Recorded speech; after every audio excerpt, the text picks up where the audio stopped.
And that's usually how it goes. But Jacob had pretty much just asked me to kind of share a little bit about our testimony and then a couple of additional things. And one of the biggest things is that Robin and I got married 14 years ago, just over. And for the first 12 years of our marriage, we had a great marriage. We did a lot of things, we went out and did a lot of things, but we never really put God in the center of our relationship. And eventually we decided that that had to change.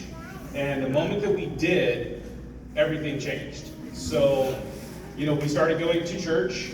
Well, actually, we went to an archaeology seminar, followed by a Daniel prophecy seminar led by Tyler Long. And at the end of that, I decided that it was time for me to get baptized. Because I was sprinkled as a baby, which doesn't count. So, when it comes down to it, it really came down to the conviction of stepping foot into a church for a reason that had nothing to do specifically with church, but about history. And that history turned into prophecy, and that prophecy turned into belief. So that was just a really cool transition. Amen. But during that transition, Robin and I started off by going to church, listening, and then leaving. And that's what we did for quite a while. Afterwards, or after, probably a few months, we decided that we really needed to get involved. And we ended up starting Pathfinders. And we went in and talked to the leader, and we thought we would be assisting with doing some honors. But we walked out as the 9th grade boys counselor for myself, and Robin was the 6th grade girls counselor. So we did that for a year.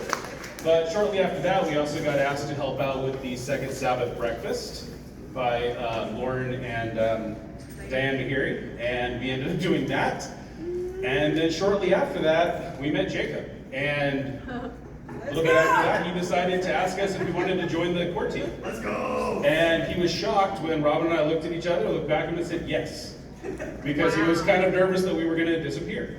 And we didn't. So, pretty much since then, we've hosted Bible studies. We have led Bible study waves and groups, and we've been trying to get involved as much as we can. Now, taking a quick step back, 4 years ago, I actually worked at Total Wine as an assistant manager selling alcohol. That was my job. And we collected quite a large amount of alcohol. And we had a bar in our home. So we actually spent about 10 years building a bar in our home. Well, our outbuilding. It's like a 29 by 30 foot room. And we had more alcohol in our home, or in our bar, than most bars in Puyallup. And I'm not even kidding.